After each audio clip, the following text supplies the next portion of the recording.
Hello, my name is Duro C.R. Ravelet, known as Rick, and the name of this presentation is I've Got Kreds! And so do you. This is an explanation of the Krebs cycle. Ta-da! Through the miracle of modern planning, as you can tell, I'm not a great artist, but this would have taken a very long period of time to delineate. The Krebs cycle is a multi-stage process that is actually the last step in the metabolizing of glucose. Perhaps you've heard the old saying that nothing happens in a vacuum. I've heard that saying my whole life, still have no idea what it really means. But when it comes to bodily functions, I think you can easily say that there are seldom any one-step functions.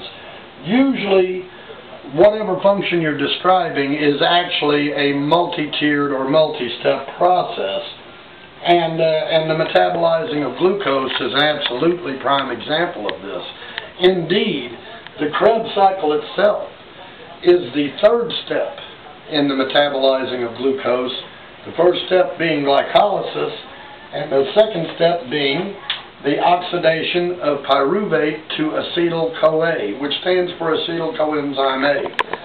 You'll notice that there's a huge amount of words here, and most of them are rather large. That's one of the reasons why we speak a lot in abbreviations. It's much easier to write down NAD than it is to sit here and try to accurately say nicotinamide adenine dinucleotide. I had to untie my tongue several times just getting this done. So that's why you see a lot of abbreviations. What we're going to do is just basically go through the exact steps that will take glucose and metabolize it to either cell food or stored energy. And I'm not going to say what that is. We know what that is. The Krebs cycle itself, even though it is the last step in the process of metabolization of glucose, that last step itself has 9 distinct stages. And for, I guess, the better to explain it, they're grouped in 3 groups of 3. We will start right here at the very beginning.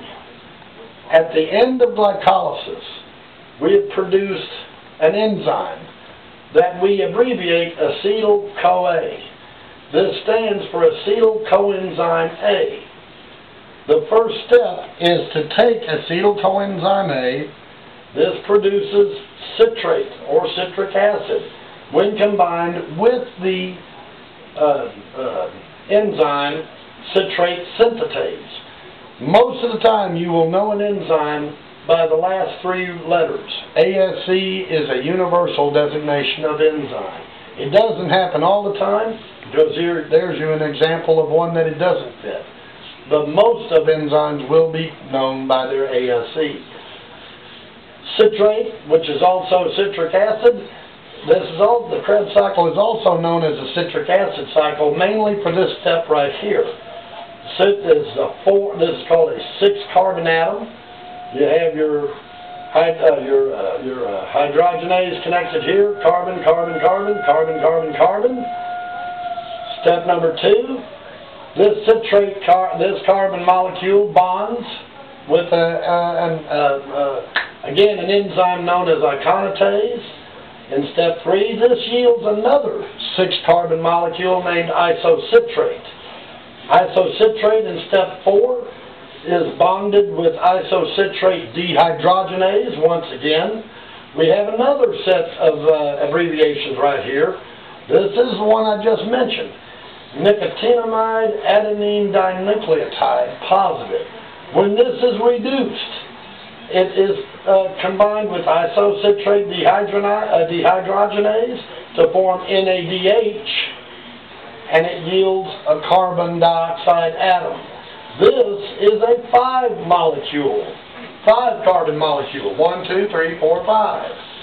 That's the 4th step. The 5th step produces a combination called alpha-ketoglutarate. In the fifth step, alpha-ketoglutarate bonds with its enzyme, which is alpha-ketoglutarate dehydrogenase. In this process right here, NADH lends and is reduced down to NAD, or NAD plus is reduced to NADH1. This results in coenzyme A bonded with SH, and this results in succinyl CoA, coenzyme. This is your first 4-molecule carbon. 1, 2, 3, 4.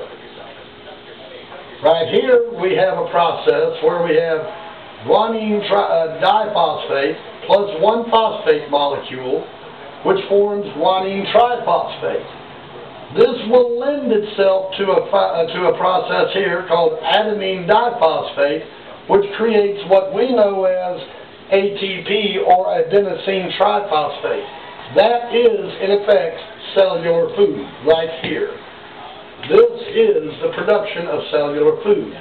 The next step is the 7th step, which forms succinate, another 4-carbon molecule. Succinate is then combined with its enzyme, succinate dehydrogenase. We also have right here FAD and FADH, flavin-adenine dinucleotide. This lends an electron group to the formation of ATP later on down the line. And what this forms with the mixture of succinate and dehydro, it forms this element here called fumarate, which is also 4 carbons, as you can see. This is the 8th stage. Right here a little water is mixed in. On the 8th stage, it bonds with its enzyme to create the combination malate, the chemical malate, which in the 8th stage is bonded with its enzyme, malate dehydrogenase, to form oxaloacetate, which also picks up an electron right here from the NAD to reduce it to NADH.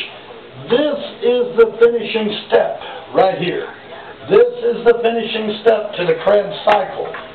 Then it basically just loops all over again, over and over and over. This happens in each and every cell in your body.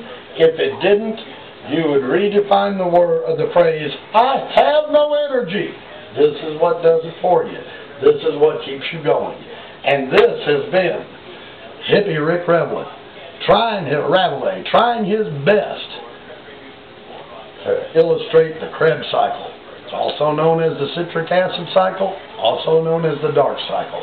I hope this helps, but I would suggest that you get you good textbooks on biology so you can actually explore this a little bit further. This process doesn't happen, you're not alive. Thank you for listening to me. This is Rick saying bye, y'all.